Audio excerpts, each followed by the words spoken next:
Marisol's voice stayed calm. Those are the terms. If you want a private resolution, you meet them. If you don't, we proceed formally. Natalie's father stared at the transcript page like it might disappear if he stared hard enough. Natalie finally spoke, her voice quiet, not defensive, just raw. I didn't think it would go this far. I looked at her for a long moment. It always does, I said, when people keep choosing the easy lie. Keating tapped his pen once against the legal pad, a small sound that felt loud in the room. He took a breath, then nodded slowly, like he was swallowing something bitter. Then we'll need to draft language, he said.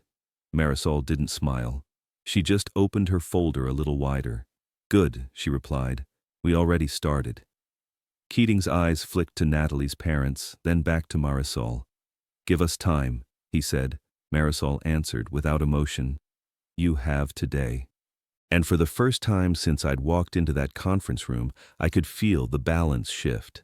Not through raised voices, not through anger, through process, through paper, through a truth they could no longer talk around.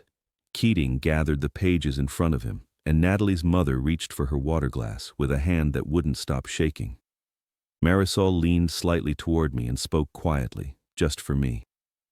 Now we let them draft, she said, and we watch what they try to hide. I nodded once and sat back, my hands resting calmly on the table. Then I waited while the room began to rewrite itself in ink. They didn't finish the language that day. People like Keating never sign something clean on the first pass. They test the edges. They look for soft spots. They try to tuck a sentence into the margins that keeps the old power alive. Marisol expected it. So did I. We left the conference room after 90 minutes with no handshake and no closure, just a clear line in the air. They could either accept reality privately or meet it publicly. That afternoon, Keating's office sent over a draft agreement. Marisol didn't call it an offer. She called it what it was, a negotiation attempt. We sat at her desk, side by side, the document open on her screen. She read it once without speaking, then again, marking sections in quiet, controlled strokes. They're still trying to frame you as the problem, she said. How? I asked. She pointed at a paragraph buried in the middle. It was subtle. That's why it mattered.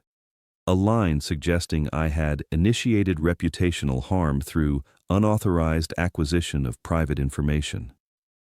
Marisol didn't look impressed. They're laying a pathway to paint you as the aggressor later, if they need to. She highlighted it and wrote 2 words in the margin. Remove. Replace. Then she found another clause that would have kept the old NDA intact, just with new wording. They want silence, she said. Not privacy. Silence. I watched her work for nearly an hour. She didn't raise her voice once. She didn't sound angry.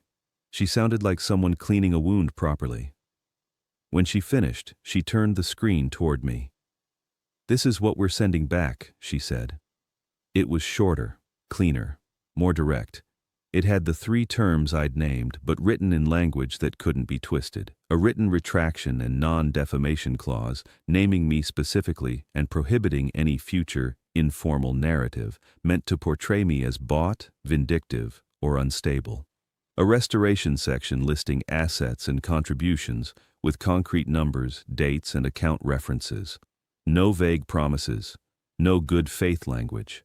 Actual transfers with deadlines. A child protection provision that required truthful medical documentation, responsible disclosure to relevant parties, and a formal agreement not to target third-party staff or the lab for scapegoating. Plus, 1 more item Marisol added without asking.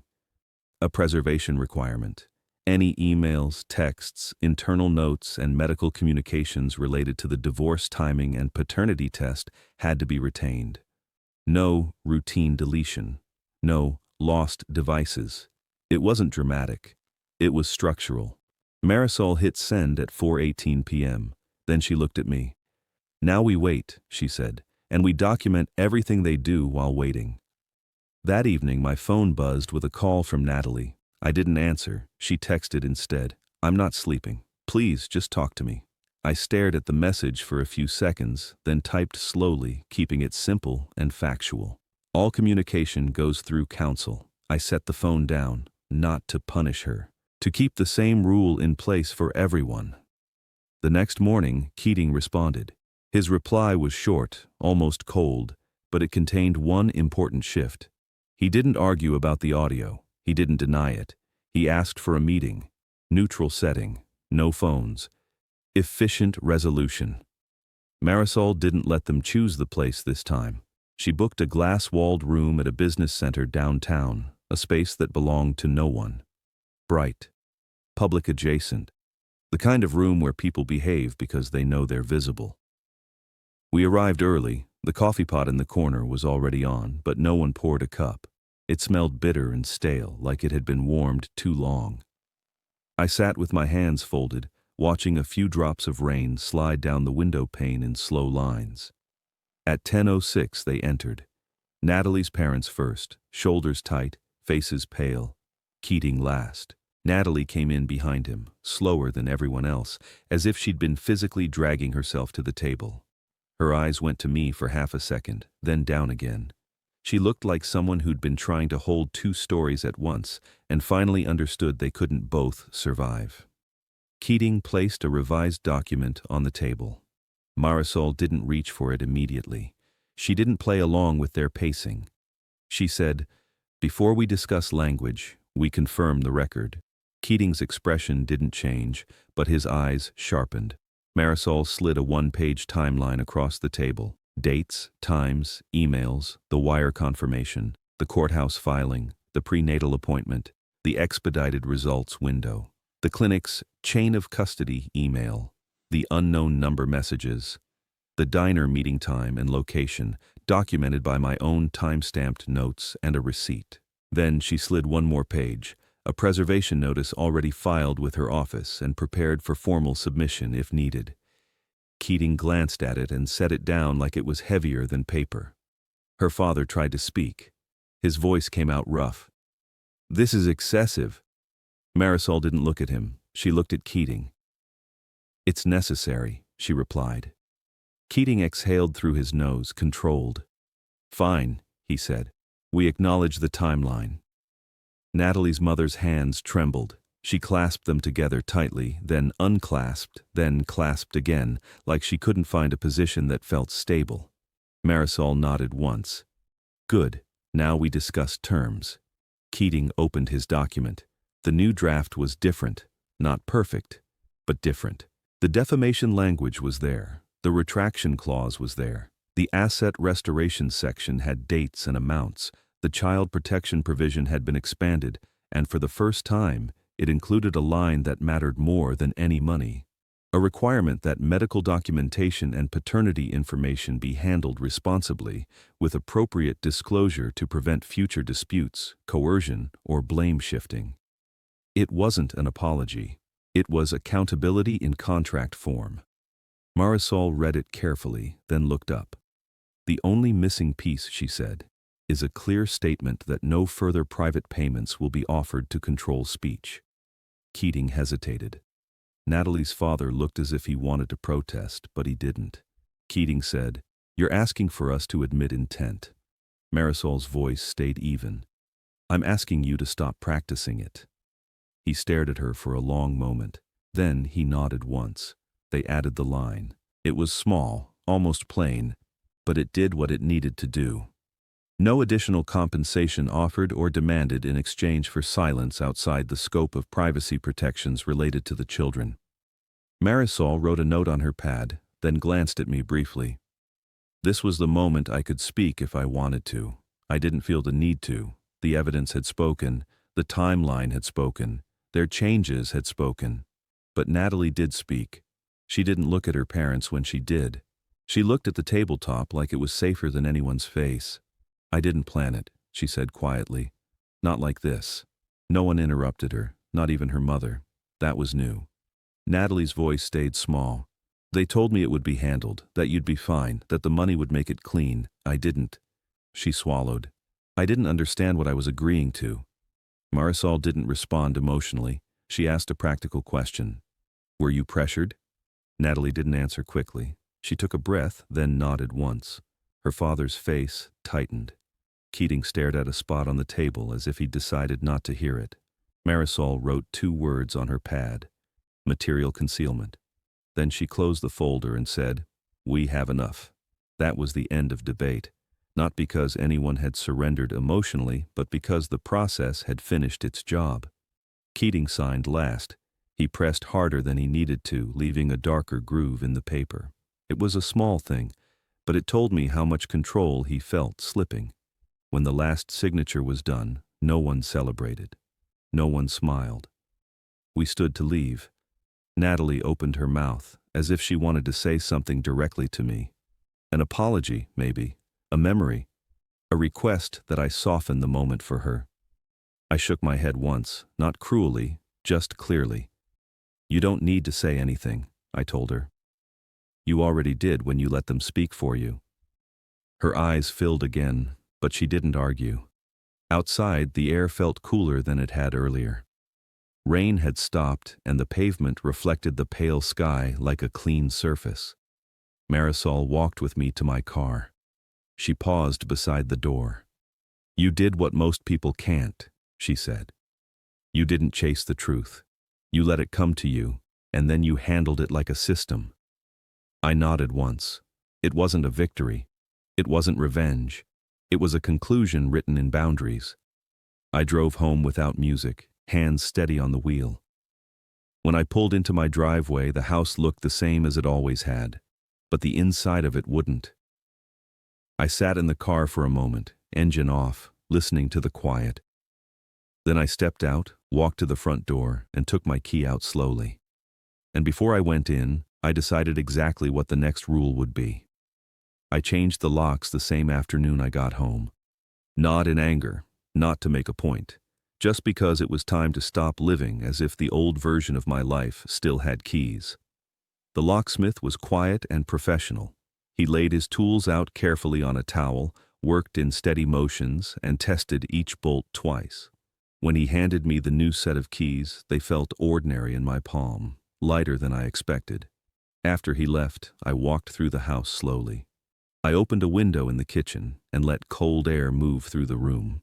I wiped down the counters even though they were already clean. I emptied the trash. I ran the dishwasher with nothing important inside it. Just a few cups, a plate, something to make the house sound lived in on my terms. Then I sat at the table and pulled out a plain folder. Marisol had told me to treat the paperwork like a closed case, not a trophy. So I did. I filed the signed agreement. I filed the wire records and the revised asset transfers. I printed the final email chain confirming receipt and dates. I added the clinic messages and the preservation notice. I wrote a short index page on top so that if I ever needed any of it again, I could find it without thinking. That was the real relief for me. Not that people had been forced to admit anything, just that I didn't have to hold the whole mess in my head anymore. I kept one thing out, the new keys. I set them in a small dish by the front door where Natalie used to drop hers. I left them there on purpose, not as a reminder of her, but as a reminder that the house now answered to one set of choices. The next morning, I woke up early without effort. No stomach tightness, no phone check reflex, no urge to scan for new damage. I made coffee in my own kitchen and drank it slowly. The sunlight came in at an angle that made the floor look warmer than it was. Outside, a neighbor walked a dog across the street and waved in that casual way people do when nothing in their life is on fire. I waved back.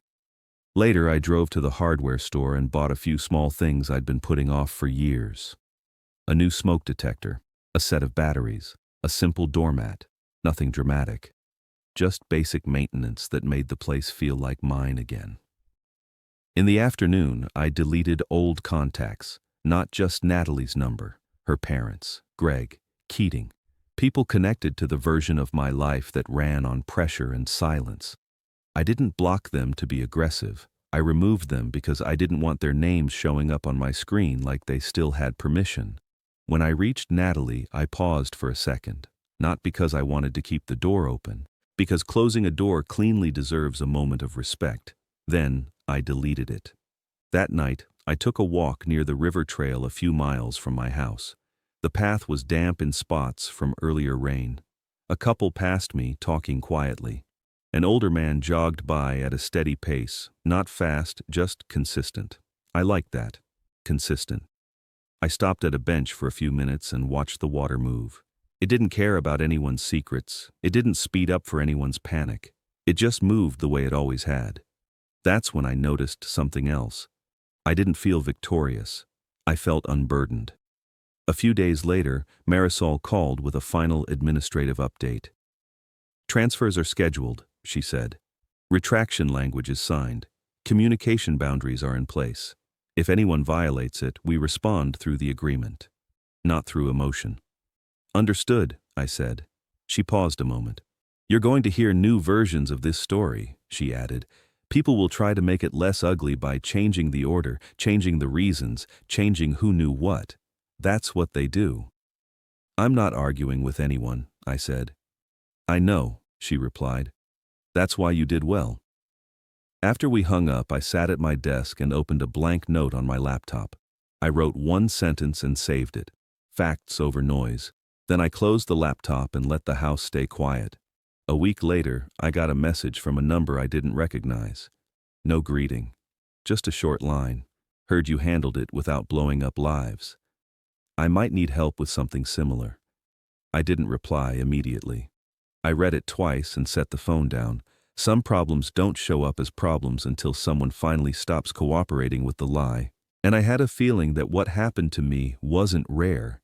It was just usually handled in silence, with money and pressure and people pretending the timing was a coincidence. I looked out my kitchen window, watched the light change on the driveway, and made myself another cup of coffee. Then I waited, not because I was stuck, but because I understood something I hadn't understood before. Silence can be a boundary, and boundaries, when you hold them, tend to attract the truth. If you stayed with me, thank you for spending this time with me. If you want to support the channel, tap like and subscribe. It helps more than people realize. And tell me in the comments which city you're watching from and what time it is for you right now. I read the comments, and I like seeing where everyone is listening from. 2 popular stories are going to appear next, so stick around for those. On Saturday morning, I finally listened to one voicemail from Natalie. Her voice was open now. No polish. "John, please," she said, crying. "This is worse than you think. Everyone's panicking. Greg is furious. My mom keeps saying we can fix this, but I don't know how. I didn't think it would come to this." I sat on the edge of the bed and let the message end. Then I spoke out loud, even though no one was in the room. I didn't think it would either.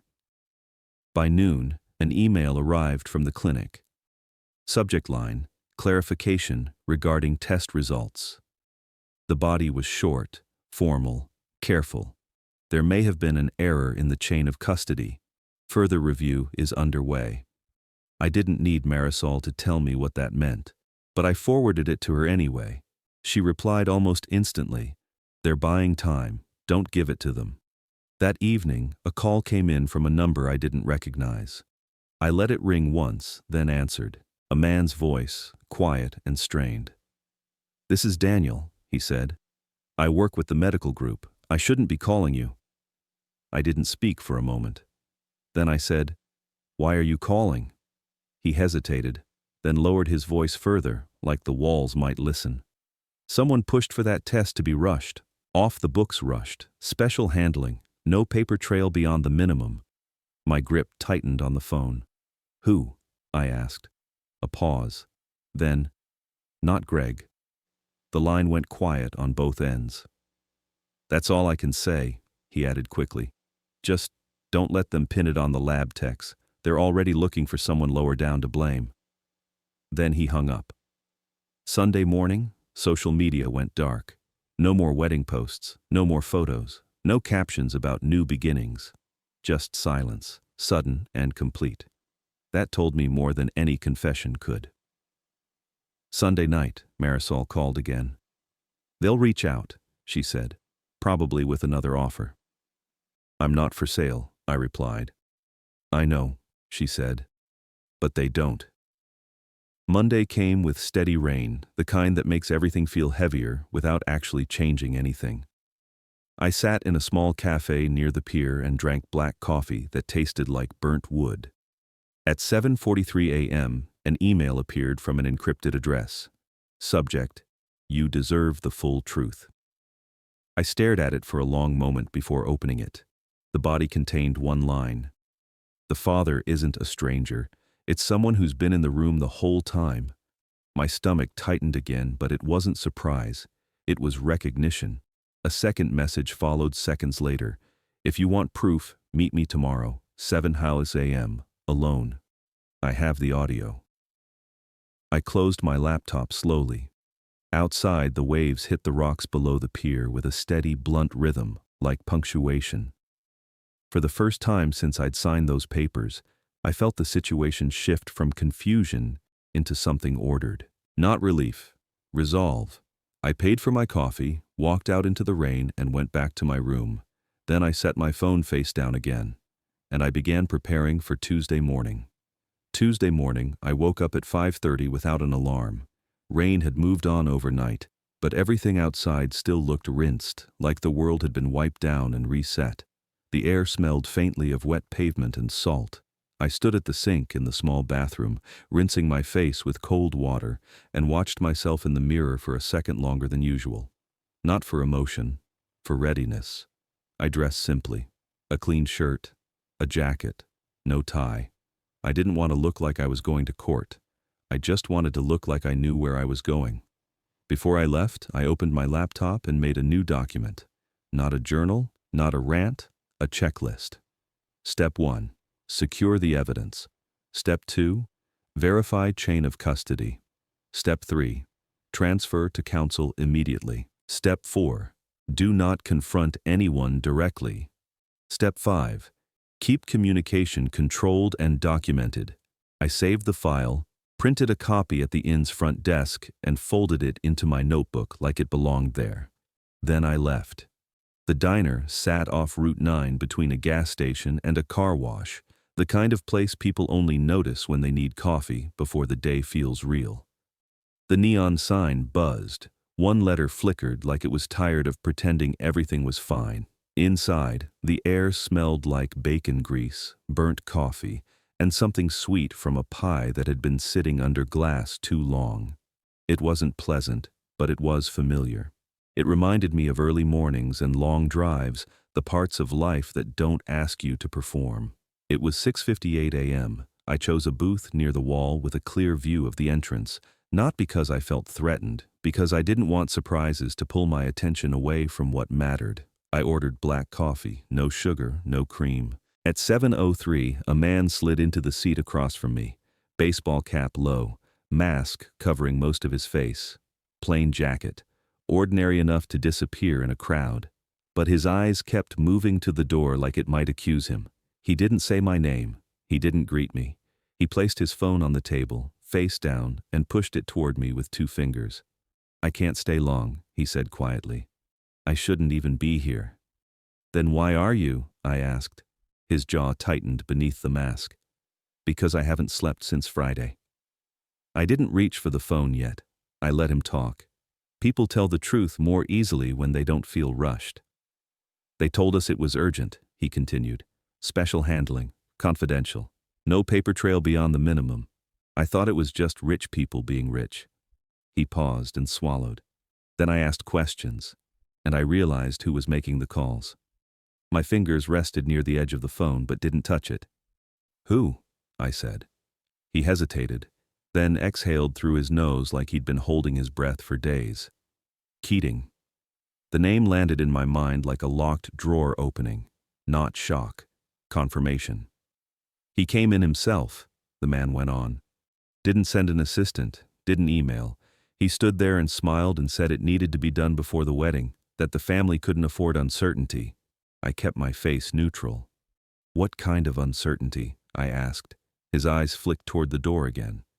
"The kind they would blame on someone lower down if it went bad," he said. "The kind that ruins careers." He finally unlocked the phone. His hands shook slightly. "It's all there," he said. "I recorded it because I needed insurance, for myself." He slid it to me, screen up now. I pressed play. Keating's voice filled the space between us, calm, cultured, the voice of a man used to closing rooms. You understand this needs to be settled before the ceremony, he said in the recording. There's too much at stake to let timing interfere. A woman's voice followed, strained. But the results, if they come back wrong. Keating didn't raise his voice. He didn't threaten. He didn't need to. They won't help, he said smoothly. And if they do, we'll know how to interpret them. The woman spoke again, quieter now. But he's not the father. There was a pause, a breath, and then Keating's tone changed only slightly. Not angrier, just firmer, like he was correcting a child. Don't be naive, he said. Then the words came, clean and unmistakable. The father is me, and you're not going to destroy a family over biology. The recording ended. The diner didn't change. People kept eating. Plates clinked. A waitress refilled a cup 2 booths over. A truck rumbled past outside. But everything inside me went cold, as if someone had opened a window in a sealed room. I didn't react outwardly. I didn't slam the table. I didn't say anything dramatic. I just sat with it for a moment, letting the facts settle into place. So it wasn't just an affair, I said quietly. The man shook his head once. It was a plan, he replied. I took out my phone and did what I'd planned to do, step by step, without rushing. I saved the audio file to my device. I made a second copy. I uploaded it to a secure folder Marisol had set up. Then I texted her one word, audio. Her response came back before I could lock my screen. Do not confront anyone. Come to me now. I looked up at the man across from me. You did the right thing, I said. He gave a short, humorless laugh. I hope that's true. He stood quickly, dropped cash on the table, and left without looking back. The bell over the diner door jingled once, then went quiet. I sat there another minute and let my coffee cool. Then I got up and drove straight to Marisol's office. She didn't waste time with small talk. She played the recording once, face unreadable. Then again, slower, pausing at the parts that mattered. When it finished the second time, she removed her glasses and leaned back in her chair, staring at the ceiling. This changes everything, she said. I nodded once. I don't want a public spectacle, I replied. I don't want children punished for adult decisions. Marisol picked up her pen. Then we do this clean, she said, legally and permanently. She began outlining it like a systems checklist, the way I appreciated. Fraud and coercion tied to the NDA and rushed filing, abuse of authority and witness intimidation tied to the clinic handling, potential professional misconduct with documented admission, and leverage strong enough to make even confident people rethink their next move. She created a folder system on her desk, plain labels, no drama. Transfer NDA clinic audio communications. My phone buzzed while she worked. Natalie. I didn't answer. Marisol glanced at the screen and shook her head slightly. Not now, she said. She drafted a short notice message that went out through proper legal channels, not from me personally. It was simple, controlled, and clear. No direct contact. All communication through counsel. Preservation of evidence required. No further attempts to amend or renegotiate privately. She sent it, then turned back to me. Now, she said, we control the timing, we control the setting. We don't let them pull you into a hallway conversation or a phone call they can twist. I watched her work and noticed something small but important. I didn't feel frantic anymore. I felt organized. By late afternoon, a voicemail came in from Natalie's father. His voice sounded strained, like he'd aged 10 years in a week. John, we need to talk in person. This has gone too far. I listened once, then handed my phone to Marisol without comment. She didn't look impressed. It hasn't gone too far, she said. It has gone exactly far enough for them to notice consequences. That evening, I drove back into town and checked into the same hotel near the courthouse where I'd stayed weeks earlier. Same beige walls, same humming vent. It felt like stepping back into a paused scene. I set my phone on the desk, face up this time, plugged into the charger like a patient waiting for a monitor to beep. I didn't call anyone. I didn't post anything. I just sat down at the small table by the window, opened my notebook and wrote 3 new steps beneath the earlier list. Step 1, meet only on neutral ground. Step 2, speak only with counsel present. Step 3, let the evidence do the talking. A few minutes later, a new email arrived. No name, just an encrypted address. Subject, you deserve to know who he is. I didn't open it. I didn't need more drama. I needed clean process. I closed my notebook, turned off the lamp, and lay back on the bed. Outside, somewhere below, a valet whistle sounded. A car door shut. Ordinary life continuing. I stared at the ceiling for a long moment. Then I did the simplest thing I could do. I waited for morning. The next morning I woke before sunrise. The hotel room was still dark, but the air vent was humming like it always did, steady and indifferent. I showered, dressed, and sat at the small table by the window without turning on the TV. I didn't want noise. I wanted my mind clear. At 7:12 a.m., Marisol texted. They agreed to meet. Keating's office, 9:30, glass conference room. You don't say a word unless I cue you. I replied with one word. Understood. At 9:10, I walked across the parking lot with Marisol beside me. She carried a slim briefcase and a folder tucked under her arm like it was nothing. Her calm was the kind you can borrow when you need it. Keating's office was exactly what you'd expect. Quiet lobby, polished floors, a receptionist who smiled without warmth, the smell of clean air and expensive furniture. We were led into a glass-walled conference room overlooking a lot full of cars that didn't belong to people who worried about parking tickets. They were already there. Natalie sat near the far end of the table, posture tight, eyes red but makeup repaired like armor. Her hands stayed folded in front of her, fingers interlaced too tightly. Her parents sat side by side. Her father's jaw was set. Her mother kept smoothing the same invisible wrinkle on her sleeve like it might calm her. And at the head of the table, as predictable as gravity, sat Mr. Keating. Immaculate suit, neat hair, a pen placed exactly parallel to a legal pad. His expression was calm, but not relaxed. Calm, like a man who thought calm alone could control outcomes. Mr. Walker, he said, standing halfway, thank you for coming. I didn't come for you, I replied, taking my seat. I came to listen.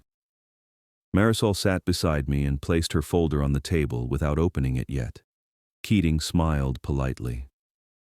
We're here to resolve this situation with as little unnecessary exposure as possible. Natalie's mother leaned forward immediately, voice strained. This has become complicated. It was complicated when you put money on the table, I said. Now it's just exposed. Her father shifted in his chair, shoulders rising like he wanted to interrupt, but he held back.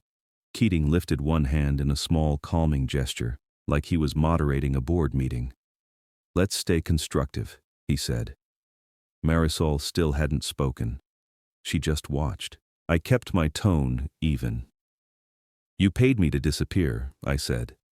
Then you rushed a prenatal DNA test days before a wedding. That's not closure, that's containment. Natalie stared down at the table, blinking slowly, like she was trying to keep herself from falling apart in public. Her mother's voice shook. We didn't know what else to do. You could have told the truth, I said. Keating's eyes narrowed a fraction, then smoothed back out. We're not here to revisit emotions. We're here to handle outcomes. That's what you said 3 weeks ago, I replied. And here we are. He slid a new folder toward me. It was thicker than the last one. That alone told me it was another offer. An updated confidentiality agreement, he said, lightly, as if it were a courtesy. Expanded compensation. This can be resolved quietly. I didn't touch it. Instead, Marisol opened her folder and slid 3 items to the center of the table, aligned neatly. The wire transfer confirmation, the notarized divorce filing receipt, a copy of the NDA with her notes in the margins. She didn't raise her voice. She didn't posture. She simply placed facts on the table. Keating's eyes dropped to the documents despite himself. Marisol spoke for the first time, calm and precise. You paid my client, she said. You demanded a same-night filing. You imposed an NDA broad enough to cover medical circumstances, and now you're attempting to expand that NDA after a paternity dispute. That's not a private family matter. Natalie's father sat up straighter. He took the money. Marisol looked at him like he'd stated something irrelevant, which in a legal room he had. Yes, she said, and that money is part of the record now. Keating tried to keep his tone polite. We're trying to protect the family. From what? I asked. He didn't answer. That silence did more than any argument. It pulled the room into the real question they kept avoiding. Natalie's mother swallowed hard. What do you want? She asked. It was the same question she'd asked weeks earlier at the house, as if every problem could be priced. I didn't respond immediately. I glanced once at Natalie. She finally looked at me, really looked, like she was seeing that I wasn't here to be managed. I kept my voice quiet. I want you to stop calling, I said. I want you to stop trying to rewrite me into whatever story makes you feel clean. And I want the truth handled like adults handle the truth.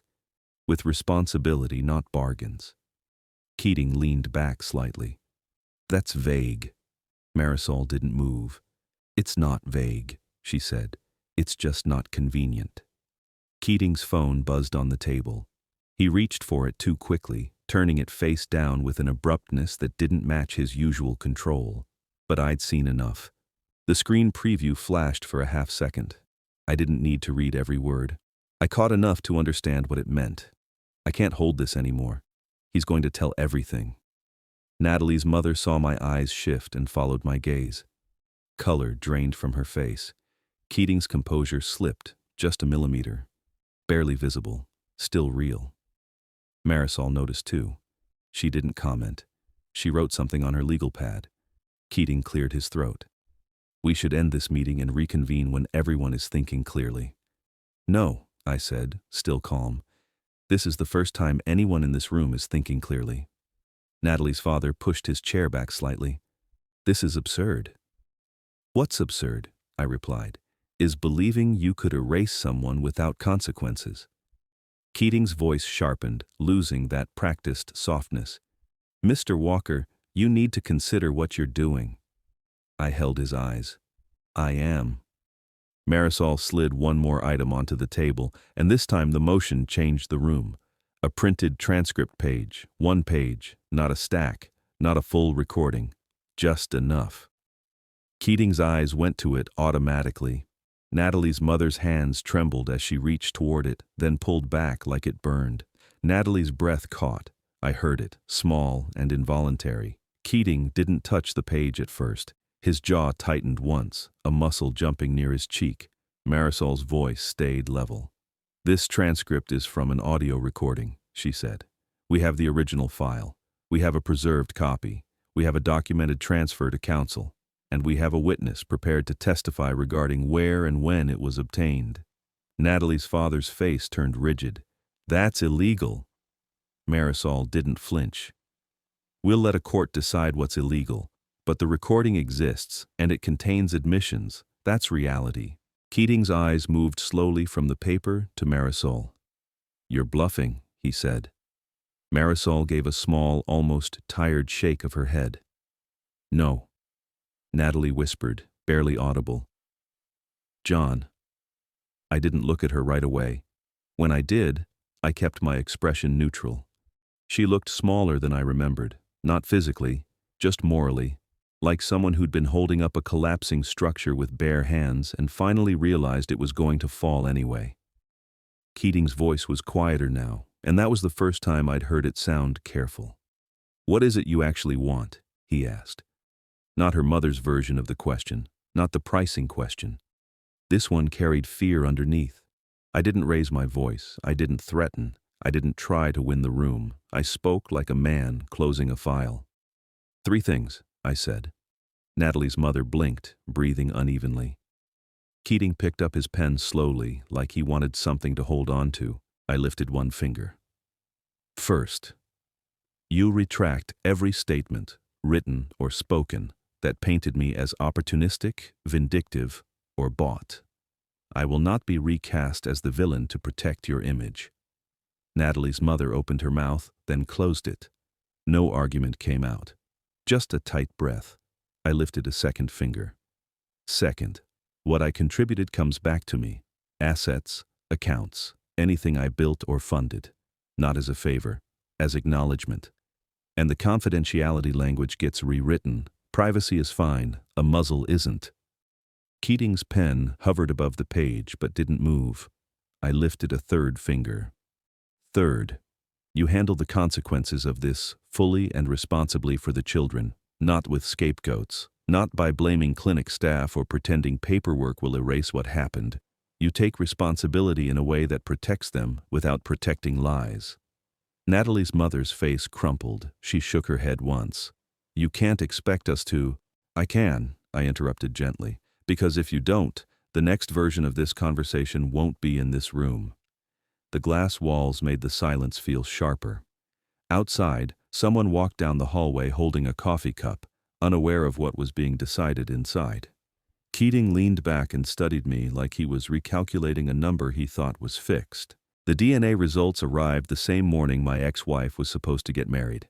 I wasn't at the ceremony. I was in a quiet hotel off the interstate, sitting at a small table by the window, watching steam curl up from a paper cup of coffee that had already gone cold. My phone was face down. It buzzed once, then again, like something impatient. I didn't touch it. I already knew what the first call would sound like. Panic trying to stay polite, fear trying to stay in control. I'd heard that tone before, just not from that side of the family. 3 weeks earlier, I'd signed the divorce papers with a calm smile. I'd been paid to disappear. $2.8 million, wired the same night, and a stack of documents thick enough to make it feel official. Everyone in that room believed the story was finished. It wasn't. That night it started. My wife, Natalie, kissed my forehead the way she did when she wanted to appear gentle without stepping any closer than necessary. Her lips were cool. Her perfume was clean and expensive, like something meant to reassure people who didn't look too closely. "We're going to be fine," she said softly. The dishwasher was running behind her. The kitchen lights were too bright for that hour, reflecting off the stone countertops we'd picked together years ago. I nodded because nodding was easier than asking questions I already knew the answers to. 5 minutes later, my phone rang. It was her mother. "John," she said, too cheerful in a way that didn't fit the time of night. "Can you come by the house? We need to talk." Natalie didn't ask who it was. She didn't need to. She just reached for her coat, movements quick and practiced, like she'd already done it once in her head. That was when I understood it wasn't a conversation. It was a script, and I'd missed the rehearsal. Her parents' house sat at the end of a cul-de-sac in a neighborhood where the hedges were trimmed like someone's job depended on it.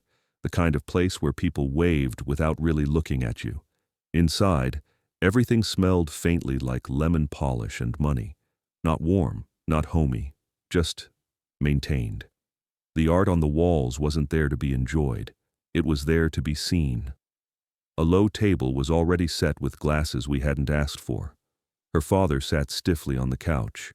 Her mother stood near the fireplace, and next to them, like he'd been summoned on cue, was a man in a slate gray suit. I recognized him immediately. Mr. Keating, the family attorney.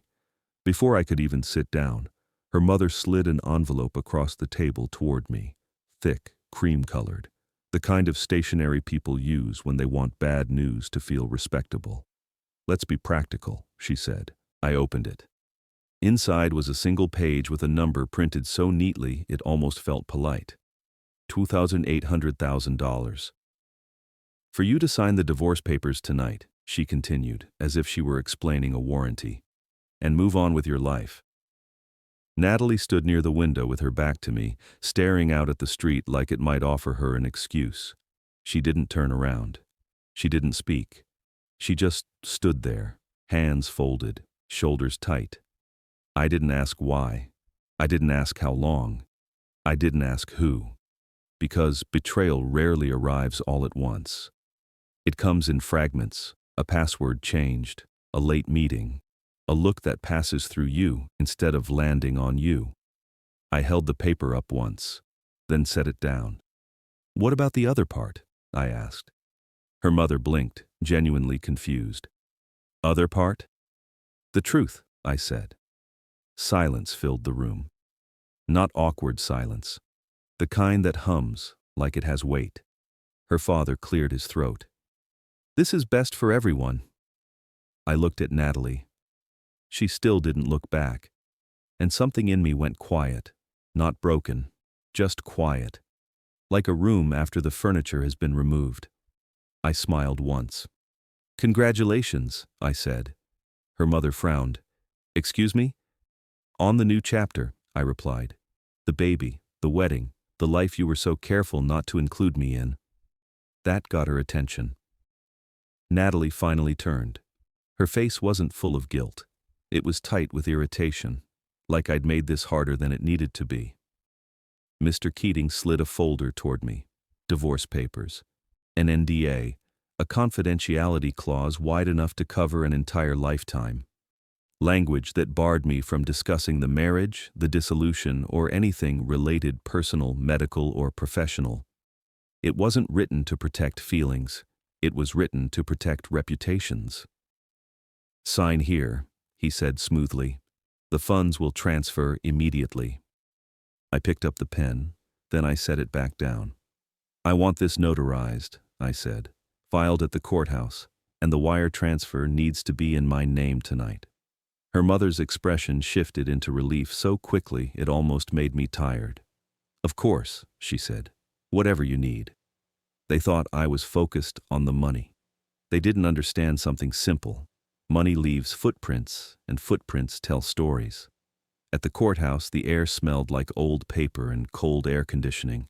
People sat in rows holding folders, waiting for their lives to change quietly. I signed without shaking. Natalie's hand trembled when it was her turn. Her mother signed like she was closing a real estate deal. Mr. Keating watched everything with a calm face and careful eyes. The money hit my account before I left the building. I saved the wire confirmation, screenshot, downloaded PDF, email archive, cloud backup. Then I forwarded it to myself twice from different accounts. Habit, not fear. When I went back to the house that night, what had been my home for years now felt staged, like it belonged to someone else already. I packed slowly, not out of heartbreak, but out of clarity. Shirts folded, documents stacked, charger wrapped. Before I left, I opened a drawer in the bathroom vanity looking for my passport. Under old insurance papers and a folder of receipts, I found a thin medical file. Mine. Years ago, a consult after a procedure Natalie always forgot the details of. The kind of appointment couples talk about when they're trying to build a life. Low probability of conception, the doctor had said back then. Possible, but unlikely. I sat on the edge of the bed with that file in my hands. The room smelled faintly of laundry detergent and something I couldn't name. Maybe endings. My phone buzzed with a text from Natalie. "I hope you're okay." I didn't answer. I stared at the file again and felt something settle in my chest that wasn't rage and wasn't grief. Focus. Because if she was pregnant with twins, then someone was lying. And I had just been paid to leave the room before the truth arrived. 2 days after the courthouse, I checked into a hotel outside Richmond, the kind of place designed to feel anonymous on purpose. Beige walls, muted art, a constant hum from an HVAC unit that never quite shut off. I set my suitcase by the bed, my keys on the desk, and stood there for a moment in the quiet. It was the first time in over 20 years that no one expected anything from me. I poured a cup of coffee from the cheap machine. It tasted burnt and metallic. I drank it anyway. Ritual mattered more than comfort. Then I opened my laptop and started doing what I'd always been good at: organizing information. Divorce filing, confirmed. Wire transfer, confirmed. Notarized signatures, scanned and saved. NDA, highlighted and flagged. That confidentiality clause was aggressive, too aggressive for an amicable divorce. I forwarded everything to Marisol, a paralegal I'd known since college. She wasn't officially my attorney, but she knew what pressure looked like when it wore a nice suit. She called within minutes. "They rushed you," she said. "No greeting, just facts. That isn't what clean divorces look like." "They wanted it done fast," I replied. "People only rush," she said, "when they're afraid of something showing up late." I didn't argue. I just stared at the wall and listened. That night, I slept 4 hours straight, heavy, like my body had been holding itself up for too long. The next morning, my phone buzzed with an unfamiliar email address. No greeting, just an automated header, prenatal paternity test appointment confirmation. I read it twice. Scheduled, Wednesday. Results expected, Friday, 10 years a.m. My name wasn't listed as the patient or the father, but an old shared email account Natalie and I once used for insurance was still attached as an emergency contact. Outdated, forgotten, sloppy. They were in a hurry. I forwarded the email to Marisol without adding a single word. Her reply came back in all caps. Do not contact anyone. Save everything. I sat back in the chair and let the hotel room hum around me. Then I turned my phone face down again, and I waited. I spent that afternoon walking slow laps around the edge of the hotel parking lot. The sun was high, bright enough to make the asphalt look wet. Cars came and went. A family unloaded suitcases from an SUV while a little kid dragged a blanket behind him like it weighed more than he did. A couple argued quietly near the ice machine, not angry, just tired. Ordinary life moving through a place designed for people not to be remembered. I kept my hands in my pockets and let my mind do what it always did when something didn't add up. It started sorting, not feelings, not theories, facts. The divorce was rushed. The NDA was oversized. The money hit my account immediately, like someone wanted the transaction completed before I had time to reconsider. And now a prenatal paternity test had been scheduled with a turnaround time that felt intentional. When I went back to my room, I didn't turn on the TV. I didn't scroll for distraction. I set my laptop open on the desk and wrote a list, plain and quiet, the way I used to write procedures at work. Date of the meeting at her parents' house, time of the courthouse filing, confirmation emails from the wire transfer, the wording of the NDA, the prenatal appointment confirmation, the results Friday at 10 a.m.'s line. Then I opened the NDA again and read it as if it belonged to a stranger. There were phrases about non-disparagement that went beyond reputation. There were sections that tried to fence off anything medical, personal, or professional, like they wanted to pre-block conversations that hadn't happened yet. I wasn't a lawyer, but I wasn't naive either. I'd negotiated contracts for a living. I knew the difference between someone protecting privacy and someone building a muzzle. At 6:10 p.m., my phone lit up again. Natalie. I watched her name glow on the screen without picking up. It wasn't that I wanted to punish her. I just didn't want to hand her the steering wheel while my head was finally clear. When the call went to voicemail, I let it sit. Later, I opened social media. Not to stalk, not to spiral. Just to confirm what I already suspected. People who are trying to keep a story clean tend to overpost. Her mother's profile was public, as always. Photos of fabric swatches. A short video of a florist holding up bouquet options.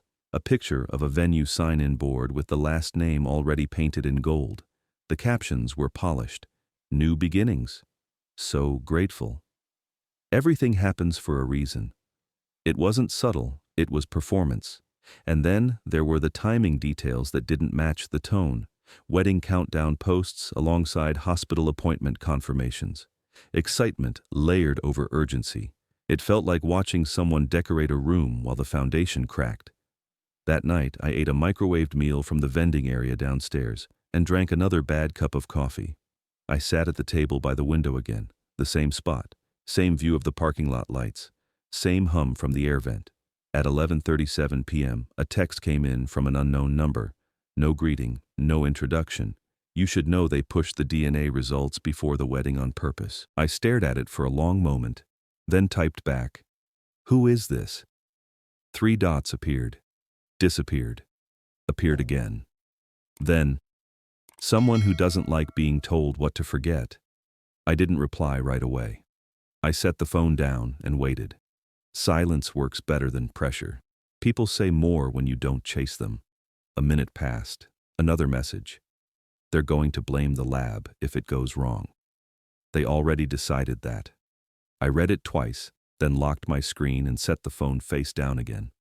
In the morning, I called Marisol. I didn't tell her about the text right away. I wanted to hear her tone first. She answered on the second ring. "You didn't contact them, right?" she said. No, I replied. Good. Keep it that way. If they're sending you anything, you forward it. If they're calling, you don't answer unless we decide you should. Her voice was steady, like she'd already accepted the shape of what this was. You think they'll reach out again? I asked. They will, she said. They can't help themselves. People who pay for silence tend to keep checking if it's still purchased. After we hung up, I opened my email again and stared at the prenatal appointment confirmation. There was a clinic name, there was a time, there was a reference number, there was a note at the bottom about special handling and expedited results. I searched the clinic's website, just enough to understand the structure, prenatal testing options, turnaround times, consent requirements, the kind of information that's usually boring until it suddenly isn't. I didn't contact anyone, I didn't request anything. I simply took screenshots and saved them to a folder labeled with the date. Then I pulled out the thin medical file I'd found at the house and read it again, slower this time. It was from years earlier. A urology consult, plain language notes, and a short summary that explained what the procedure meant and what it didn't. Low probability didn't mean impossible. But it did mean unlikely. If Natalie was pregnant, there were only a few options that made sense, and none of them matched the story her family was selling. Around noon, I drove to a small shipping store in a strip mall and rented a private mailbox. Nothing dramatic, just practical. I wanted my paper trail clean. I didn't want anything showing up at my old address where someone else could intercept it. On the drive back, I noticed my hands were steady on the wheel. That stood out to me. I wasn't numb. I wasn't in denial. I was alert. That evening, Natalie called again. I watched it ring until it stopped. A minute later, a text arrived from her. Please, just talk to me. I set my phone down and didn't answer. I knew how these conversations went when they happened on someone else's schedule. You get pulled into their urgency, their framing, their version of what reasonable looks like. I wasn't going to do that. Instead, I opened my laptop and wrote another list. Step 1. Keep every document. Step 2. Keep every message. Step 3. Let them make the next move. I saved the file, closed the laptop, and sat quietly for a while, listening to the air vent click on and off like it was measuring time. By Thursday morning, the unknown number texted again. They're panicking already. Greg doesn't know what he's marrying into. That name wasn't new. It was the man she was supposedly marrying, the one her family had been carefully packaging as the future. I'd seen him once at a company holiday event, shaking hands, smiling like he'd practiced in a mirror. He'd never looked at me long enough to make it real. I typed back one word. Why? This time, the response came fast. Because the father isn't a stranger. It's someone who's been in the room the whole time. I read that line and felt my stomach tighten, not from shock, but from recognition. It didn't feel like a new idea. It felt like a door I'd been walking past for weeks, finally opening on its own.